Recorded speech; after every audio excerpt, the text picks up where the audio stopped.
আসসালামু আলাইকুম। আজকে একটি নতুন টপিক নিয়ে হাজির হলাম। আজকের টপিক হচ্ছে বাচ্চাদের যেই চিপস, পটেটো চিপস বিভিন্ন নামে পাওয়া যায় আসলে। বাজারে বিভিন্ন কোম্পানি বিভিন্নভাবে এটা মোড়কজাত করতেছে।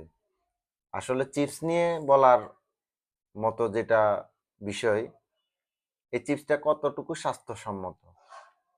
গবেষণা কি বলতেছে? গবেষণা দিকে আমরা দেখব, তার সাথে আসলে এটার কোনো উপকারিতা আছে কিনা সেটাও দেখব।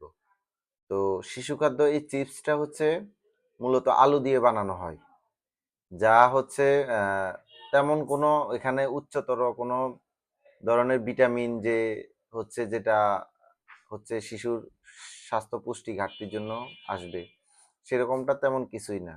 এছাড়াও এটাতে দেওয়া হয় টেস্টিং সল্ট, যা হচ্ছে খুবই ক্ষতিকর। তো এই বিষয়টা হচ্ছে আসলে সরকার কেন এই চিপসটা বন্ধ করছে না সেটাও প্রশ্ন থেকে যায়।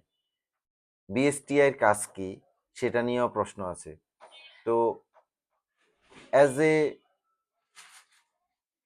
মানুষ হিসেবে বা অ্যাজ এ মেডিকেল পার্সন হিসেবে আমার উচিত যে মনে হচ্ছে যে এই বিষয়ে আসলে সচেতন করা। স্ক্রিনে দেখতে পাচ্ছেন, এটা আসলে বিভিন্ন নামে বিভিন্ন কোম্পানি বিভিন্নভাবে মুখরোচক বিভিন্ন বিজ্ঞাপনের দিয়ে করতেছে। কেউ এই ফ্লেভার দিচ্ছে, কেউ ওই ফ্লেভার দিচ্ছে।